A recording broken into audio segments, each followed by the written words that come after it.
Dit à Ultar, qui se trouve au-delà de la rivière Sky, nul n'a le droit de tuer un chat. Ce que je comprends, en vérité, quand j'en observe un qui ronronne, couché devant le feu. Car le chat est un animal mystérieux, familier de choses étranges que les hommes ne peuvent pas voir. Il est l'âme de l'ancienne Égypte, le détenteur de récits venus des cités perdues d'Ophir et de Méroé, le parent des seigneurs de la jungle, l'héritier des secrets de la séculaire et sinistre Afrique, et le cousin du Sphinx dont il parle la langue. Mais plus vieux que lui, il se souvient de choses que le Sphinx a oubliées.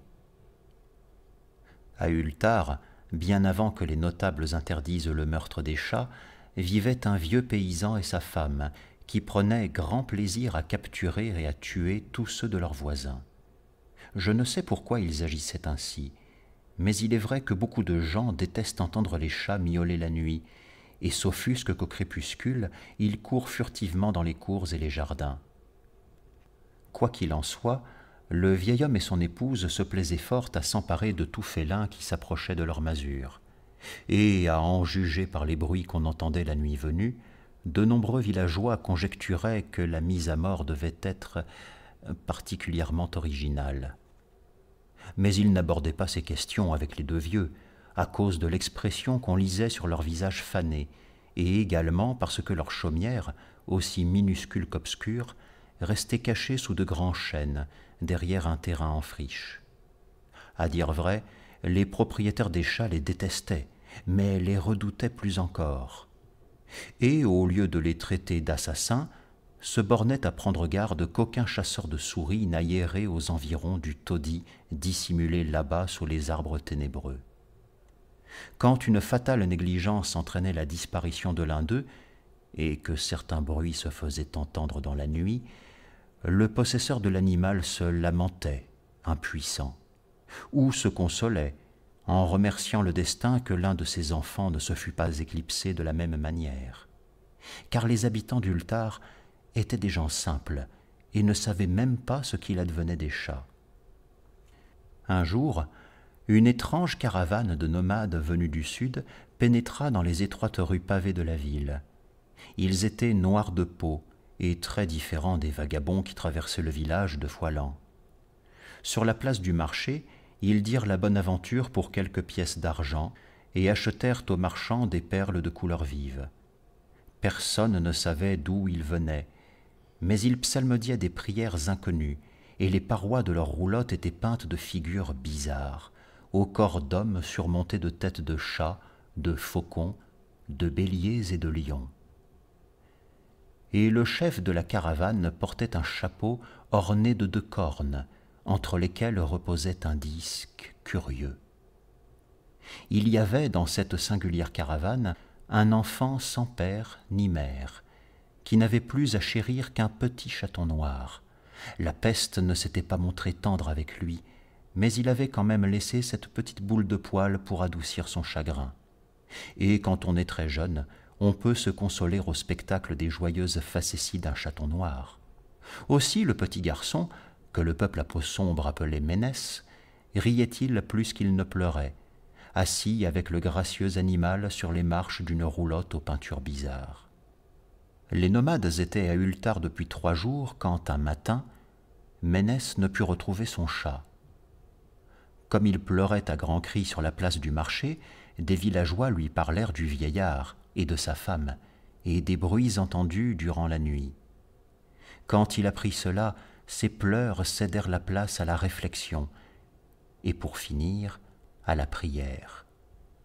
Il étendit les bras vers le soleil et pria dans une langue que nul ne pouvait comprendre, bien qu'à la vérité les habitants de la ville n'aient pas fait beaucoup d'efforts en ce sens, occupés qu'ils étaient à observer le ciel et les formes étranges que prenaient les nuages. Chose surprenante, tandis que le petit garçon lançait ses supplications, il semblait prendre là-haut l'allure nébuleuse et indistincte de choses inconnues, de créatures hybrides couronnées de disques placés entre leurs cornes. La nature n'est pas avare de telles illusions quand elle veut impressionner notre imagination.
Cette nuit-là, les nomades quittèrent Ultar pour ne plus reparaître.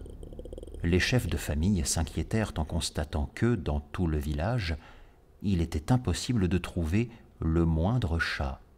Tous avaient disparu du foyer, gros, petits, noirs, gris, rayés, jaunes ou blancs. Le vieux Cranon, le bourgmestre, jura qu'ils avaient été emmenés par le peuple à peau sombre pour venger le meurtre du chat de Ménès, et maudit la caravane et le petit garçon. Mais le notaire, le maigre Nit, déclara que mieux valait suspecter le vieux paysan et sa femme, dont la notoire haine des félins devenait chaque jour plus audacieuse. Personne pourtant n'osa récriminer auprès du sinistre couple, même quand Attal, le fils de l'aubergiste, eut juré qu'au crépuscule il avait vu, dans ce lieu maudit caché sous les arbres, tous les chats d'Ultar avancer en cercle, d'une allure très lente et solennelle, autour de la chaumière, marchant par deux, comme s'ils s'adonnaient à des rites inconnus des hommes. Les villageois hésitaient à croire un enfant aussi jeune, et bien qu'ils aient craint que les deux vieux n'aient infligé au chat un enchantement mortel, ils préférèrent attendre pour faire des reproches aux paysans de le rencontrer en dehors de son obscure et répugnante demeure. Ultar s'endormit donc plein d'une fureur impuissante. Mais quand les gens se réveillèrent à l'aube, voilà que chaque animal était revenu au foyer. Gros, petits, noirs, rayés, jaunes ou blancs, aucun d'eux ne manquait à l'appel. Le poil luisant, l'air repu. Tous émettaient des ronronnements sonores. Le vieux Cranon répéta une fois de plus que les nomades avaient dû les emmener, puisque d'ordinaire aucun d'entre eux ne revenait vivant de la chaumière du vieillard et de sa femme. Tous, cependant, s'accordèrent à trouver des plus bizarres le refus des chats de manger leur part de viande ou de boire leur soucoupe de lait. 2 jours durant, les félins indolents, aux poils luisants, s'abstinrent de toute nourriture et ne firent que sommeiller au soleil ou près du feu.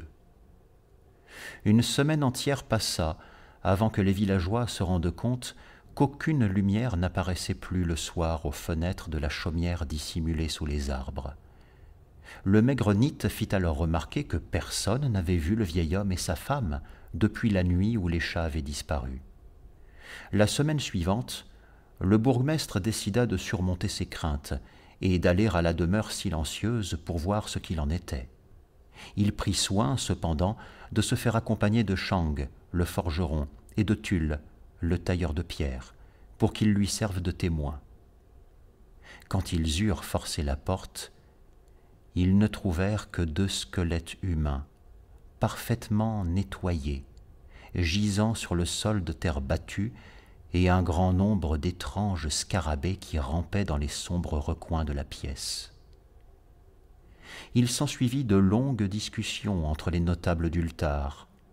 Zat, le juge, débattit sans fin avec le notaire, le maigre Nit. Et Cranon, Chang et Tulle se virent accablés de questions.